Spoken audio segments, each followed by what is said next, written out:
أنا محمد عبد واري كأكوا هرنا وأوشاجلي ذات كشعب كأولا ما تيشاجين هرنا وأوشاجين أولا أنا كنت جيران ما تايجا كنت تسمي معلومات صوت عندنا بمكلا استوجوها كتوب الدولة في الله يدمو واحد بيه كله هو دول ميجا محمد عبد واري يقول لا وين ولا كمان جرب بلوي waayahay gudoomiye xer ilaaliyaha Hirshabelle waxa uu amray in lagu soo xiro arinkaas maxaa uga jawaabaysaa Hirshabelle horta xer ilaaliyaba male meesha xer ilaaliyaha qarana jooga anigana sharciga ay xiri kareen qof iskuma xiri karo sharcigana dadku uu simeeyay waaye marka anigana hadda qof waa lagu xiray tirmaarag waxa leegu xiro sameeyana marka mana jiraan warkaasna ma maqal adiga ii sheega waa gartay gudoomiye magaalada Beledweyne Maxamed Cabdi Waare oo ku sugan yahay barnaamijyo looga soo horjeedo Hirshabelle waa ay ka dhaceen dadka ku dhaqan gobolka Hiiraan iyadoo loo danaynayo maxay kula tahay inuu xalka ku jiro wallahi Cabdi Waare Beledweyne asoo sharaf loo madaxweyne oo lagu soo dhaweeyay calamada banaanka loola taagan yahay inuu madaxweynuhu aado jooga waa diiday waxa uu ka raadinayna galabta uu ka helay hadda ana Beledweyne ma jooge meel ka militaar ah oo guriga qarkiisa oo baa la galay oo halkaas laga sheegay awadana bugtiyo ku soo galay oo meel luubiyaha laga soo baxday halkiisa hala lahay waxa uu meesha ku joogaa hadda walaha ku haboonayn qof wasiilad sheegana waa gartay gudoomiye adigu qorshahaagu muxuu yahay aniga qorshahaygu waa nabad waa dawladnimo waa cadaalad waa talada reer Hiiraan u dhaxaysa dawladda Soomaaliyeedna go'aamada ugu dambeeya laga sugaa hadii Allah yaa qaadanaya mas'uuliyadda hadii ay dagaal ka dhacaan magaalada Beledweyne oo dabcan shacabka ku dhaqan ay waxay la soo gaarto wax kastoo dhibaato hore uga dhacay ama hadda ka dib dhaca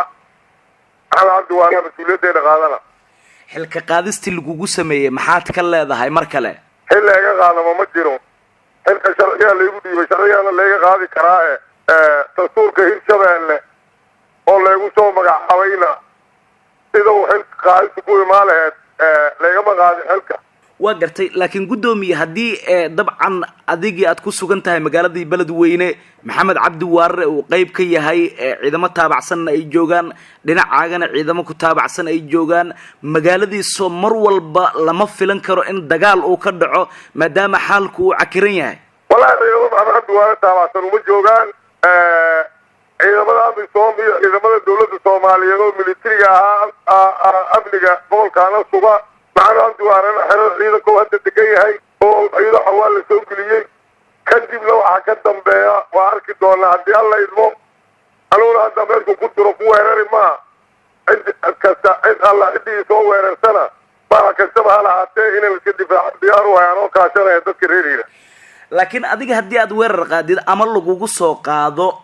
shacabka maxaadan u noqonaya anu weerar ma qaadayo reer Hiiraan ku qaadi maayo Maxamed Cabdi Waare iyo mid kale midna weerar ku qaadi maayo adeega lagu yaqaan maahan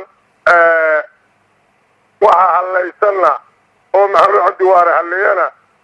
in dadku wax garan kara ama dawladnimada ama madaxda Soomaaliyeed ay ka hadashaan golaha la hadda madaxdii dawladda iyo sidoo kale dadkii indheer garadka ahaa iyo xildhibaanadii markii la wareystay waxay tilmaamayaan in wareegto Maxamed Cabdi Waare adiga aad ku timid haddana aad diidan tahay in wareegtadii laga soo saaray aad ku baxdid bal arintaasi iyo eedeynta lagu jeedinay maxaad uga jawaabaysaa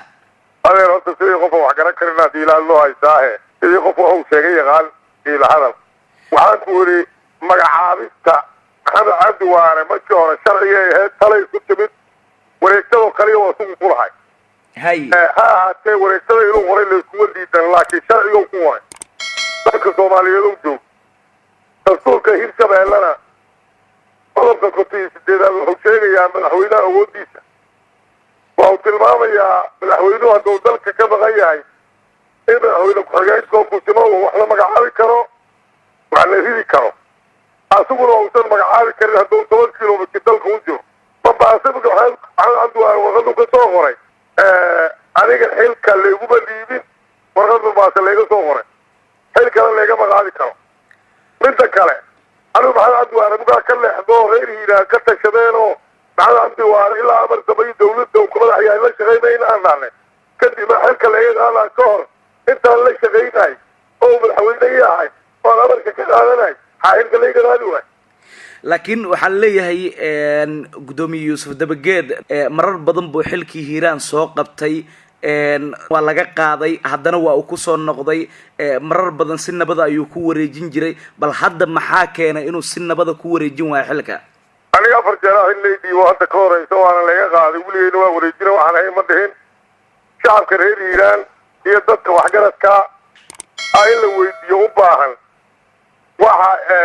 aan hadda ma wareejinaa u leeyahay waxaan hadda diidaan xilka maahane haddii laba sharci darraa laga qaaday sharci darraa hadda ka hor laga qaadi jiray qaarkiise aniga xil laga qaaday oo waa laga qaaday leeyahay maba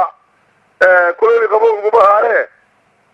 waxa kuleeli qabow ugu haayo dulmiga reer Hiiraan lagu haayo oo maxamed Duwaariyo cali guulaw ku haayo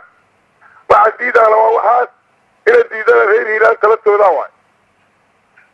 ugu dambeyntii gudoomiye maxaa kaaga qorshaysan xilka qaadistan lagu sameeyay kaladu reer Hiiraan u taala Soomaali waa maxay sawraceeda yaa garan maxaa lagu sifeeyaa Soomaalinimada sifaheeda garka